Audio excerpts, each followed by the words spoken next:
Alright, so I want to make this video regarding 2007 Toyota Camry. I just want to go over the problems that I had and how I came about to fix them. So I got this car out the auction. I got it. As soon as I started to drive it, I felt the engine misfiring, and then the check engine light came on. So I got my OB2 reader, plugged it in, and I got codes for cylinder 2 misfire, cylinder 3 misfire, and multiple cylinder misfires. I think the codes were like P0302 P0302 and 303, something like that. But I'll add that after the video.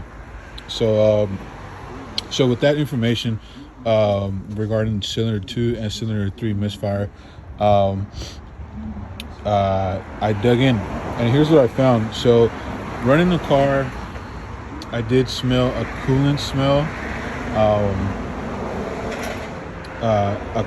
and while the car was running, I did notice white smoke in the back, just very light white smoke, and I also noticed fuel or water dripping from the tailpipe. So with that being said, I kind of got scared and thought, oh, white smoke out the tail light usually means bad head gasket, you know? So I got scared.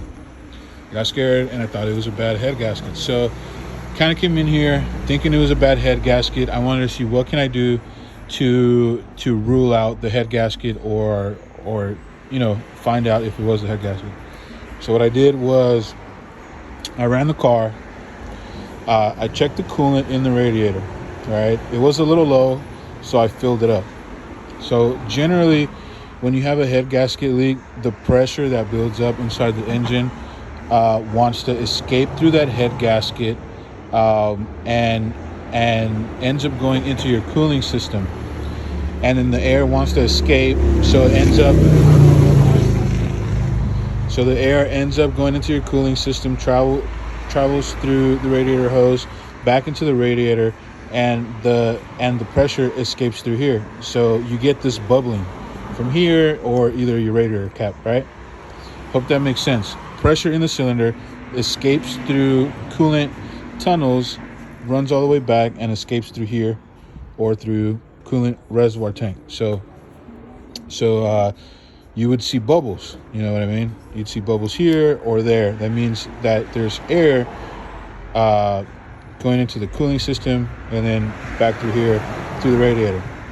I did not see any bubbles. I did not see this coolant level rise at all. So I kind of felt comfortable saying, all right, well, then it's not the head gasket. So once I got over that, then I started to think, okay, so now let's get back to it. Cylinder 2, cylinder 3. What can cause those misfires? Well, inside the engine, you need 3 key components for combustion. You need air, you need fuel, and you need spark, right? So we basically gotta run through all 3 and see where the problem is going. I started with spark because it's your easiest, it's your easiest. So in order to check the spark, I said, all right, so we have to determine whether the coils are good and if the spark plugs are good. That's your spark system.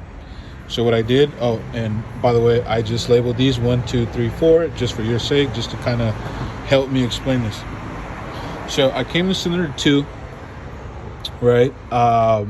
What I did is I did a coil check. It's pretty straightforward. You run the car.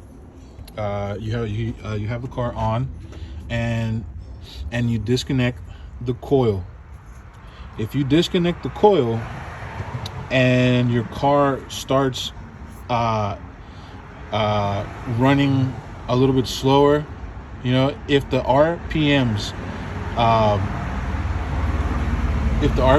drop a little bit, and this is easy to tell, then your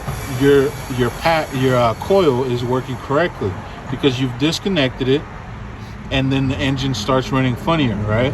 That means the coil pack is doing its job. When you disconnected it, it stopped doing its job.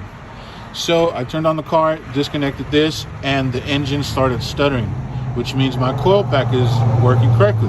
I did the same thing for number 3. The same thing, coil pack was good. So then I said, okay, next thing, we're gonna check the spark plugs. I took cylinder 2 spark plug and cylinder 3 spark plug out. I looked at them. The tips were kind of burnt, not badly, but I did notice oil around the thread of the spark plug. That's no good, right? So then I thought, okay, well, if the spark plugs are good, the coil packs are good, let's determine where the oil is coming from on the spark plug threads, right? All right, so with that, under these coil packs, you have a tunnel that goes down, and that's where your spark plug is at. If there's oil in there, I thought there must be a valve cover gasket leak around the spark plug, all right? That's why oil's getting onto the spark plug and running down into it. So what I did is I replaced the valve cover gasket, and replaced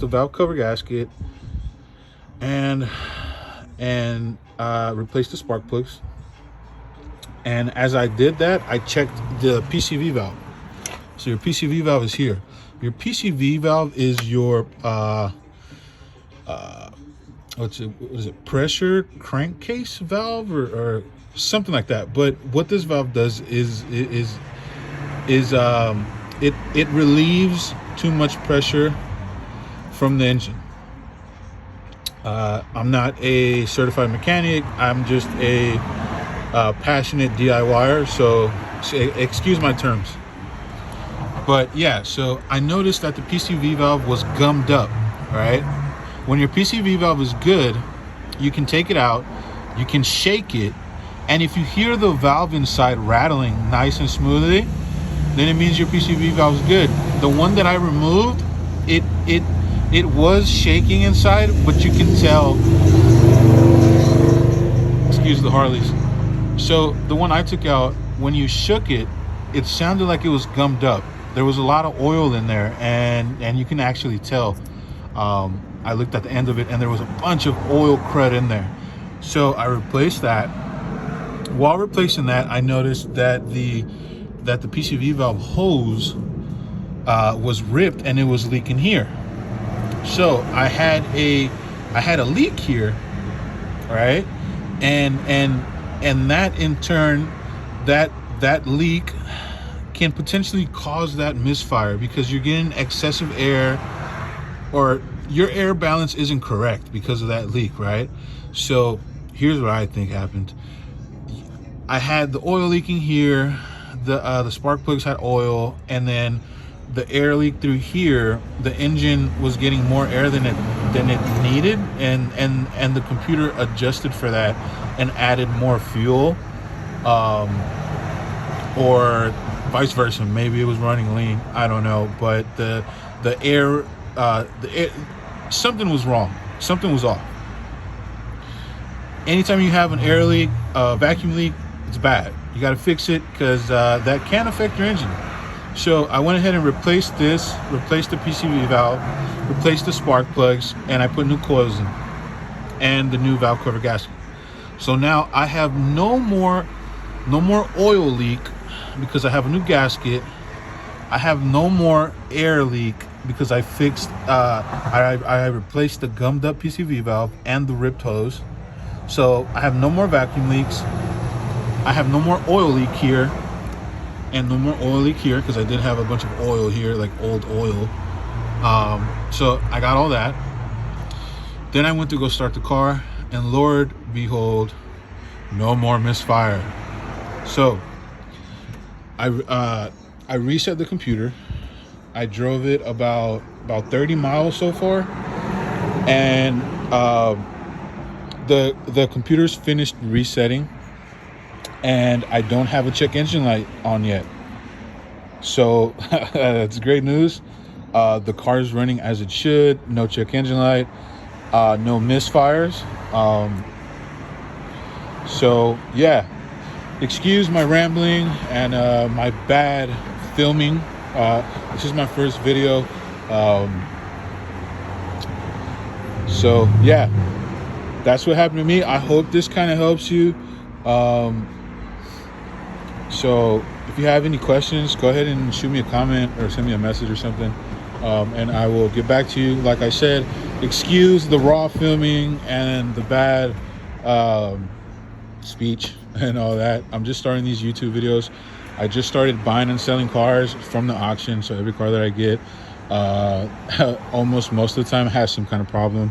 So I am in here frequently trying to figure out problems, trying to fix them, and I want to bring you guys along the journey. So I hope you guys like this video. I hope it helped you guys out. Give it a like, give it a follow, and I promise I will keep doing this, keep uploading videos, and follow me on this journey of buying and flipping cars. You guys have a good one.